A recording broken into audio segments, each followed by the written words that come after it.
Bills managed to escape from New York, or New Jersey, as some may say. They pull off the win, 23-20 over the New York Jets. Snap a two-game losing skid, get their fourth win of the season, gain control back of that AFC East. I'm Kevin Carroll. Welcome to the Buffalo End Zone podcast, everybody, post-game edition. And I'm Andy Young at MetLife Stadium in East Rutherford, New Jersey. And since we're just across the river from Manhattan, this game reminded me of the old SNL Stefan skit. It had everything. Just a wild game. Unwatchable at times, but you couldn't look away at other times. Really a crazy game, and the Bills come away with the all-important victory. That Bill Hader skit, Andy, always one of my favorites with Stefan. The whole thing behind it was that his buddy wrote it and never showed him what was coming up in the prompter. So he would just have to react to it on the fly on Saturday Night Live. But we're here to talk about the Bills, Andy. You're right. It did have a bit of everything. Field goal kickers, unable to kick field goals. Aaron Rodgers with a Hail Mary at halftime. A crazy stretch where it was like personal foul call after personal foul call. A really great start for the Bills. Not so great second half. But this week it was enough for the Bills to get that W, get back in that win column. Yeah, don't forget there was a fight between the third and fourth quarters, too. Just an incredible game to watch and to sit here through all of this. 22 accepted penalties. I mean, it was pretty wild. But, yeah, the Bills do enough to get through this game when it was when they had 20-10, and you think, all right, we're in good shape here if you're the Bills, and you're gonna get the ball back at halftime, and you give up a Hail Mary. You have some ill-advised decision-making, I think, both defensively and time management, as usual, with the Buffalo Bills. And then the Jets are all of a sudden back into the game, and here we are. Like, it's a wild, wild finish, and I think the Bills really did well to gut this game out. Prime time, Monday Night Football, coming off two straight terrible losses. You get blown out by Baltimore, and then you lose a heartbreaker in the final seconds to the Houston Texans. To come out here and get a win against this team, even though the Jets I don't think are great, they're still a very tough physical defense. Rodgers has some juice left in it a little bit. Garrett Wilson is good. Breece Hall is good. So for them to come in here and win despite all the things that went against them, despite them trying to give the game away to the Jets at times, to come in here and get this victory, absolutely huge for this team. Andy, and it's against the Jets at MetLife Stadium, where Josh Allen has had his issues since becoming the Bills' number one guy here, that for them, like you said, to gut this one out, I think is really good. And I think they should feel good that they were able to overcome a lot of self-inflicted wounds in this game. There's still a lot of questions that remain around this team and the coaching staff, for that matter. But this was a game, when we looked at it earlier, if the Bills start the season 3-3, you should be okay with that. But this had a different feeling as this game approached, that this seemed more and more like this could flip the Bills' entire season around if they drop three in a row. And yeah, for sure. This was big, Kevin. No doubt about it. I mean, sorry to interrupt you there. I thought you were tossing my way, but I think for them to come in here and get to 4-2 and give themselves a little breathing room in the division, that's the easiest path to getting to the playoffs. Like, the NFL is wild this season. I think it's wide open. You look at the teams that are really good, and are they really even that good? And I think everybody else is kind of just jockeying for position and trying not to be bad week to week. So for Buffalo to be 4-2 through that stretch, and the way that they lost those games the last 2 weeks, to be 4-2 coming off a 3-game road trip, I think they got to feel pretty good about the way they did it too. They played with a physicality and a toughness.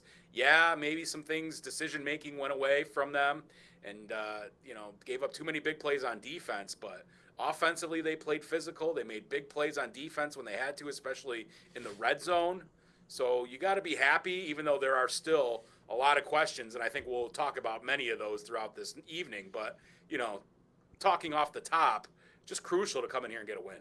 Quite frankly, Andy, I don't think there is really good football in the NFL so far this season. No one has impressed me Everyone has kind of been up and down. So good. Here you are.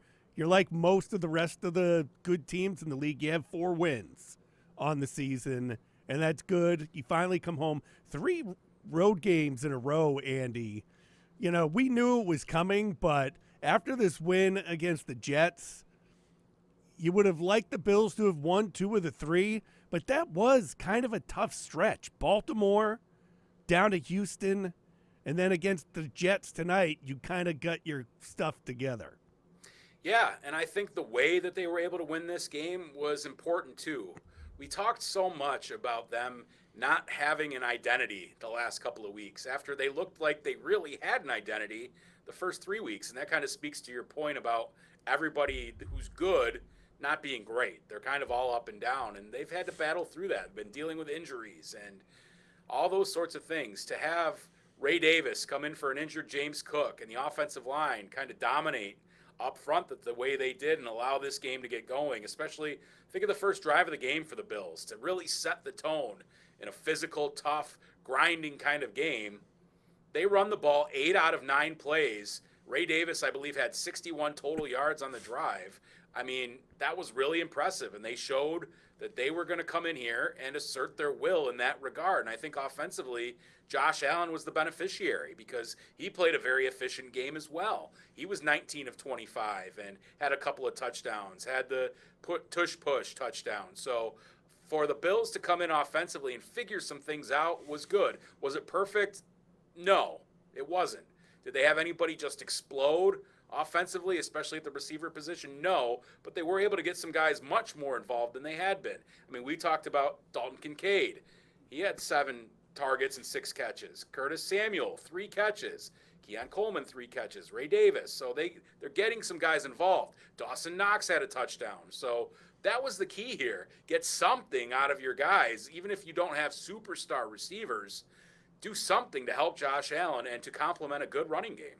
And it was good to see, because we talked about this the past couple of weeks, on how flat the Bills had looked at the start of the previous 2 games. Yes. To see them come out with confidence, with a game plan that when you see it's clicking, to stick with it and go right down the field on your first possession, punch it in the end zone. Keep in mind, Andy, they got that ball down to the 1, and then there was a pre-snap penalty, push the ball back, you go right back to Ray Davis, you're back to the 1-yard line again, and then tush push again and into the end zone. And that's your start right there. You come out looking like the bully you want to be on the road at the Jets, and you do that. Now, would it have been great if that translated to the rest of the game and into the second half? Yeah, but I think everything spiraled out of control once Aaron Rodgers hit that Hail Mary at the end of the first half, and you were just left there like it's so funny. Like the fan, Andy, in you would sit there and be like, okay, the Bills have a chance for that double score. They go up 20-10. Clock's going to run out. Maybe they get a field goal. Maybe they don't.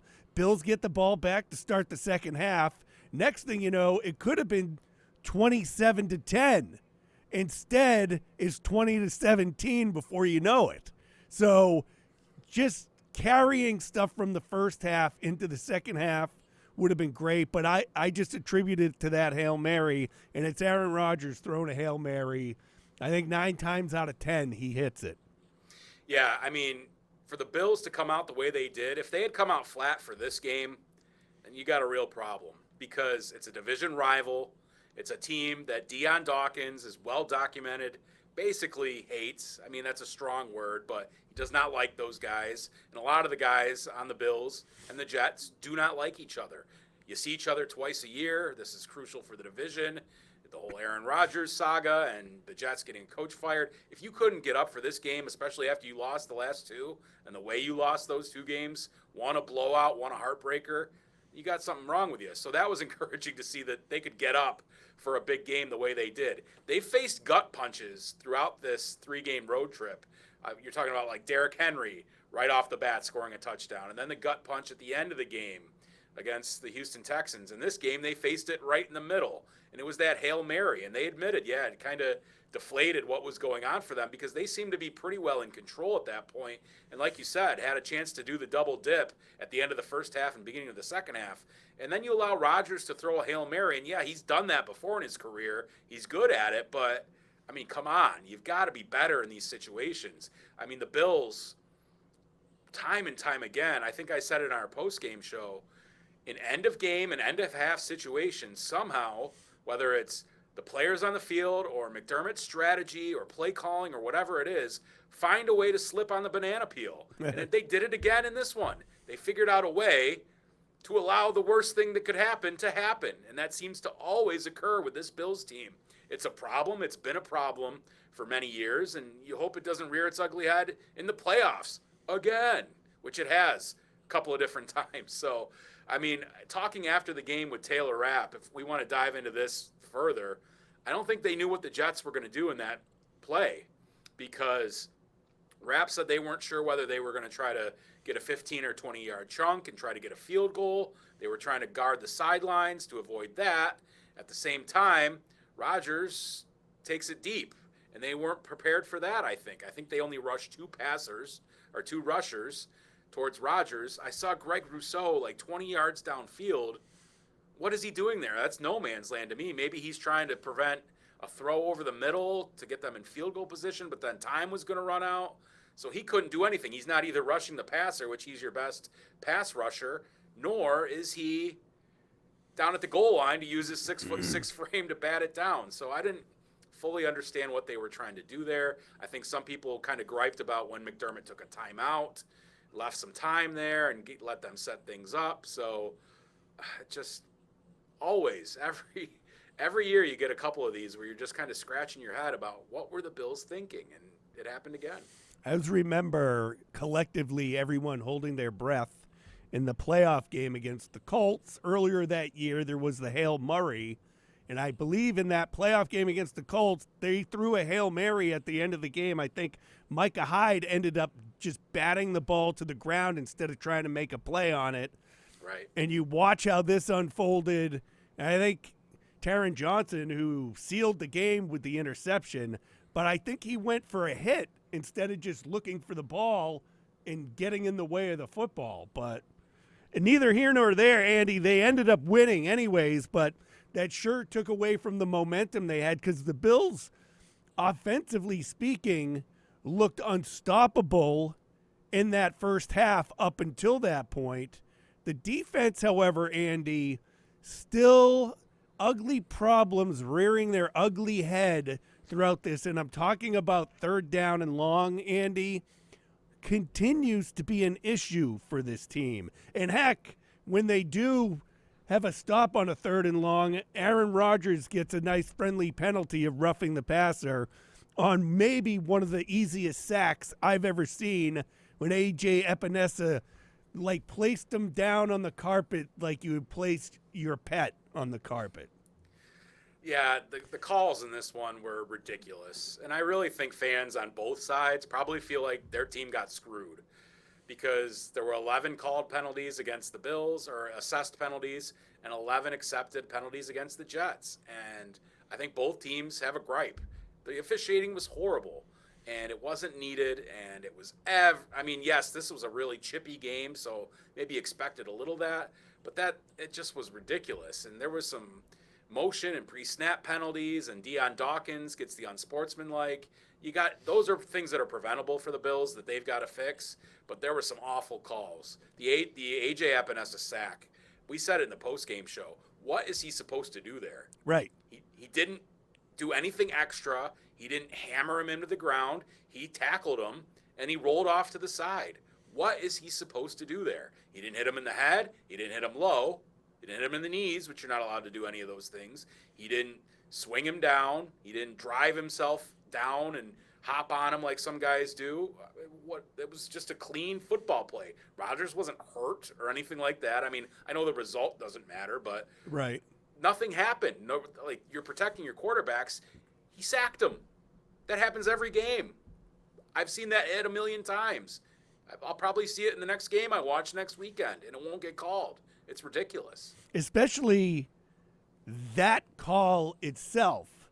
I've never seen anything like. I've never seen a sack. You've seen the quarterback gets rid of the ball, takes the hit. Maybe he gets the call then. I legit, you can correct me if I'm wrong. You can point one out if you want. I've never seen someone sack a quarterback so smoothly and get called for a roughing the passer. And then, Andy, a little bit later on down the road, an offensive lineman then gets called for a roughing penalty, which I'd never heard of that either. I think it was Spencer Brown was mixing it up with one of the Jets' pass rushers and took him to the ground. But, I mean, even at that, you never hear that really called. It was really bizarre. Yeah, how about the one on Taron Johnson for a low illegal block? Right, that's the other Johnson one. Johnson plays nickel cornerback. That's the other one, an illegal block on the defensive player. Right, it's wild. It was just the whole, I don't know, was it 5 or 10 minutes was just wild to me on what was going on. And again, if your team won, you're moving on from it. If your team lost, I mean, there were, I think, at least 2 pass interference calls on the Jets where the ball was 10 yards out of bounds. So right. it did go both ways. The one to Hollins, I think, that was like 8 yards over his head. I mean, the Jets fans have a gripe too. The refs stunk in this one. And, oh, my God, that crew just awful. It was an awful thing to watch. It was ridiculous. And then it almost became – you can't look away. It was like a car wreck because It was so – the game got so crazy, and you're like, what is going to happen here? And all the drama, and are the Bills going to blow it again, right? And somehow they figured it out. Speaking of car wrecks, Andy, how about the kicking game in this one? Yeah. This game sat it was funny. We talked about this during the post-game show on the TV side, that the over-under for this was 40.5 points. So as we talk about every Wednesday, my dad likes to know the over-under and all that other stuff. He took the over, and I kept texting him. I kept laughing. It's like this game might end up 20-20 tie if one of these field goal kickers can't fight their way through that wind that was whipping around MetLife Stadium and get in there. You had a missed extra point, which turns out to be blocked, and Tyler Bass missed a field goal. And then the Jets kicker missed 2 field goals that hit the uprights. The whole kicking game was a mess. Was it that windy there? I know everyone was saying it was windy before the game, but that was a nutty sequence of events as far as the kicking game goes. Yeah, before the game, when we came in, it was very windy, and there were gusts of like 27 miles per hour. It didn't seem nearly as bad. I didn't see the flags above the field goal posts whipping quite as bad during the game as I did in pregame warm-ups. I don't know how bad that affected the kickers.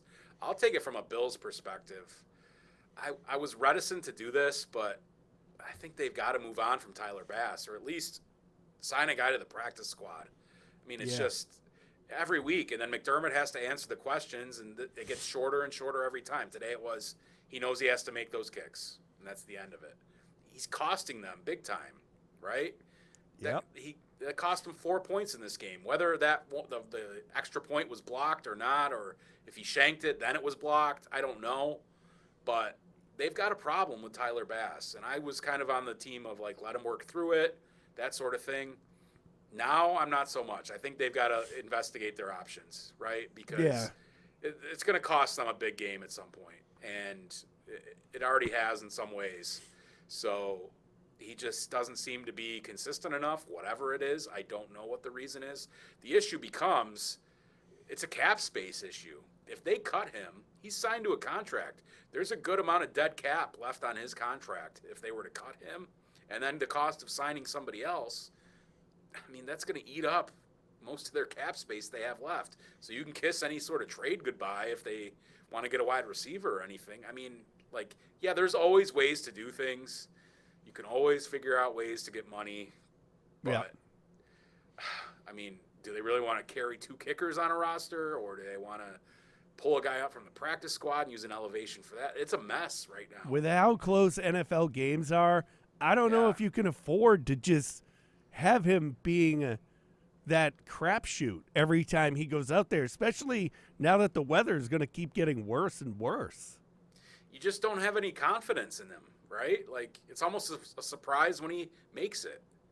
Like, when he's 40 plus is not good this year. Like, I mean, it's not like he's booting 58 yarders and he's missing them just a little bit. He's not hitting even 40 and between 40 and 50 consistently. And I don't know what it is. He's a nice dude. He's a good guy. He's been a good kicker for them, but it's a struggle for him right now. And people will say, "Oh, what's better that you're going to get?" Well, what's worse? I mean, I don't know. Teams bring kickers off the street and they work it out. I saw someone posted the Bills did it with Dan Carpenter many years ago. I remember that. And it worked out. So, I mean, maybe you just got to bring a guy in and see, because it's going to cost them eventually. It really is. I feel like we're hanging on to the negative too much coming off of this important Bills win. We talked a lot of positive off the top. Yeah, I know. I don't know. It seems like the negative stuff, it's easier to talk about it, like complaining about the penalties, complaining about Tyler Bass. I can complain about the Bills' defense, but it was bend, don't break. They came up huge when they needed to inside the red zone in this one, Andy. Yeah. Taron Johnson being back out there was big. Tyler Rapp. Welcome back, Taron. Yeah. Tyler Rapp, huge play in the end zone to keep the Jets from getting 6 points in the game. And then I think he had a play over the middle as well, where he had a big hit to break up a pass play. So those two guys back in the lineup was a great sign.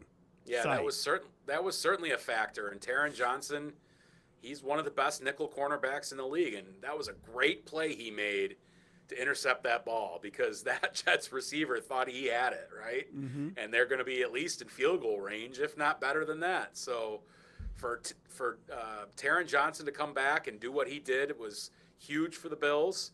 And Taylor Rapp, he made some big plays tonight. Does he always make the best decisions and the best plays? Does he take the right angles all the time? No, but he hits hard, and he made some big hits in this game to jar the ball loose. None bigger than blasting Garrett Wilson with DeMar Hamlin on the other side to save what looked like it was going to be a touchdown, and the Jets go ahead. So those guys did great. It was fun to watch the battle between Christian Benford and Wilson at times. That's just good on good. Yeah. You know, Wilson won some, Benford won some. Rasul Douglas, he did a pretty decent job, especially I saw him come up and make some nice run fits as well and stick his nose in there. So Terrell Bernard also. So the defense had its moments. They give up way too many big plays, and you alluded to it earlier, getting off the field on third downs, things like that. At one point in the first half, I had marked down that they had given up 5 plays already of 10 yards or more, and I think 4 of those or 3 of those were of 20-plus yards, and there were a whole bunch more after that. So bend but don't break was certainly getting tested in this one. They're lucky and good. It's their design, but giving up all those big plays, it's going to bite them eventually. Yeah, I had Bernard, had a big play in the first half. I think it was to stop a run. Dorian Williams, Andy, I had question marks next to throughout the game, but I think at the end of the day, I was fine with how he performed in this one. Like I said, the whole bend but don't break thing worked for them in this one, aided by the wind with those couple of field goal attempts. So I look at the defense, there's plenty to work on there because of the big plays that you alluded to. But again, we started to see them get to the quarterback too, which had been an issue. They were able to get to Aaron Rodgers, and I think, you know, that penalty on A.J. Epenesa, I think things cooled down kind of after that. Yeah, I mean, they give up almost 400 yards of total offense to a Jets offense that had been struggling, and it was part of the reason why they fired their coach and changed their play caller. I mean, Breece Hall goes for 113 yards, averages 6.3 per carry. Rodgers, 23 of 35, 294. Right. So it wasn't like it was a great performance defensively, but they made big plays when they had to. And I guess at the end of the day, a win's a win, right? That's all that matters. The margin of victory, we hear it all the time, is so thin in the NFL, and they made a couple more plays than the Jets did. But throughout the course of the game, Jets were moving the ball up and down the field really well, and they missed a couple of field goals and big shot at the end zone, and then the pick at the end. So, I mean, it worked out for the Bills, but they're going to have to clean some things up there. I think Troy Aikman pointed this out during the broadcast, that the defense that the Bills run, you're going to expect to get some of that because the Bills are going to do whatever it takes to keep you from burning them over the top. So some of this stuff is just part of their defensive scheme. Yes, but when you're getting huge chunks and Breece Hall's running for 40 yards or Garrett Wilson's open for 24, I mean, it makes it hard. And against teams that can convert better than the Jets were able to, that's difficult. Right. I get bend but don't break. I understand the philosophy, McDermott's defense. Let's try to get home with 4. Let's keep everything in front of us. Let's make them march down the field. March down the field is fine when you're only giving up 6, 8 yards at best, and then it's hard for the other team to keep a drive going. But when they get those massive chunks, bend but don't break doesn't work as much. All right. I'm with you. I think you and I are in agreement on this, but it's just – it is Aaron Rodgers. Yeah. Garrett Wilson is good. Breece Hall is good. So right. While we can bag on the Jets all we want because of how bad their season's going, they're still good. All right, before we go, Andy, you and I had talked about doing like 2 players, like a thumbs up, thumbs down for players of the game. And then I forgot about it after last week's game, but I've been getting a lot of rest at home, so I remembered it this week. Good on you, buddy. You're doing your 111th. We'll do the boom or bust. Obviously, Ray Davis, I don't think there's any argument that he's got to be the boom or whatever we're going to call it in this. Rookie comes in, has a really good game. Excuse me. Bills leaned on him to hold the ball towards the end of the game to help run this clock out, which I thought was huge. Dude's a rookie. I think he's the thumbs up for me in this game is Ray Davis. Yeah, so then thumbs down has got to be Bass, right? Like has to be Bass. There were moments for other people that struggled during this game. I had Spencer Brown down originally just because I don't know how many penalties were called on him, but it seemed like he was the culprit nearly every time the Bills were back to 1st and 15 to start almost every drive. Yeah, and that has happened with him throughout his career. But for Bass to struggle the way he is, he's your LVP, right? Your least valuable player in this one. He did make one late, so that mattered, right? But you got to have better out of him. It was the winner. I mean, You're only as good as your last play. Well, there you go. Then maybe he's our MVP then. Look at me. Yeah. Tyler Bass, MVP of the game. Here's our least valuable player. Yeah. And they certainly involved themselves in the game. The Zebras, the Stripes, the referees. You were the least valuable players in this game, and you almost ruined it for everybody. It's horrible. Talk about inserting yourself into, like, a big game for 2 teams, and it's just constantly every play, Andy, I look down at the corner to watch that little yellow box pop up. Like every play, that's where your eyes ended up going. Yeah, it was ridiculous. Like I said, most accepted penalties in the NFL this season at 22. Then think about the penalties where they were offsetting or the penalties where the other team declined it. Right. You're talking between 30 and 40 flags probably. It's just ridiculous. How many offsetting penalties were tonight, right? Right, yeah, it's crazy. Nuts. All right, Bills finally back at home. They have the Tennessee Titans coming up next.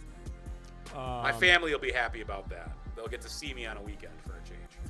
It's been a while. I mean, that's a crazy stretch we just went through. Yeah, 3 straight road games. I don't know why they would do that, but you were sick. I was sick. Yeah. Everybody's getting sick this time of year. But yeah, looking forward to a Bills home game and a 1 o'clock start. And it's 2:05 as we finish up recording here.